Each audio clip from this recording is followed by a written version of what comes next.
বাচ্চাদের মধ্যে আজকাল প্যাকেট ফুড খাওয়ার একটা ক্রেজ তো রয়েছেই, এত অপশনস চারদিকে।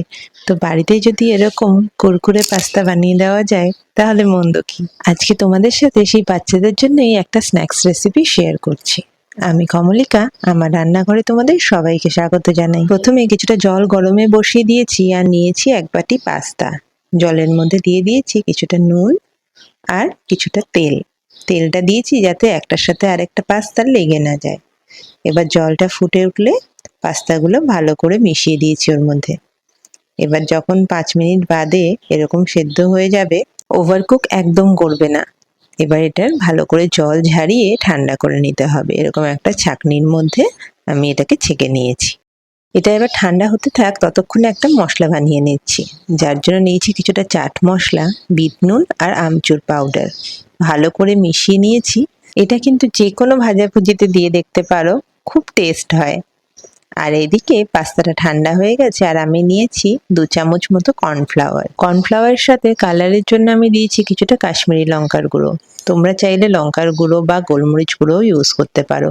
যেহেতু বাচ্চাদের জন্য করছি সেই জন্য আমি ঝাল ব্যাপারটাকে কিছুটা কমই রাখার চেষ্টা করেছি।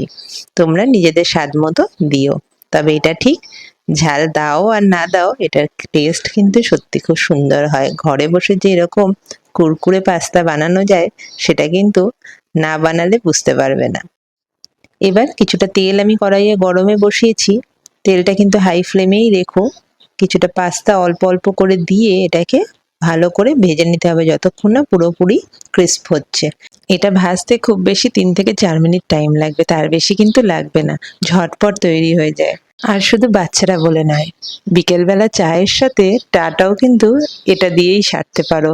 খেতে কিন্তু খুব ভাল লাগবে। চা হতে হতে এটাও রেডি হয়ে যাবে। এতটাই ঝটপট হয় আর এতটাই ক্রাঞ্চি হয় সেটা তোমরা সাউন্ড শুনলেই বুঝতে পারবে।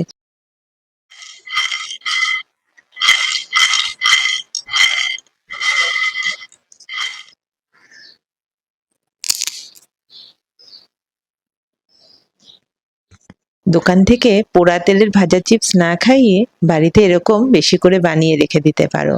সপ্তাহ দুয়েক কিন্তু এয়ারটাইট কন্টেনারে খুব ভালো মতো রাখা যায়। অনেকদিন যেহেতু স্টোর করে রাখা যায়, একবারে বেশি করে বানিয়ে রেখে দেবে। তাহলেই রোজ রোজ আর খাটনি করতে হবে না। আশা করি রেসিপিটা ভালো লাগলো। বাচ্চারা সামার ভ্যাকেশনে এরকম টুকিটাকি রেসিপি নিয়ে তোমাদের সাথে আবারও দেখা হবে।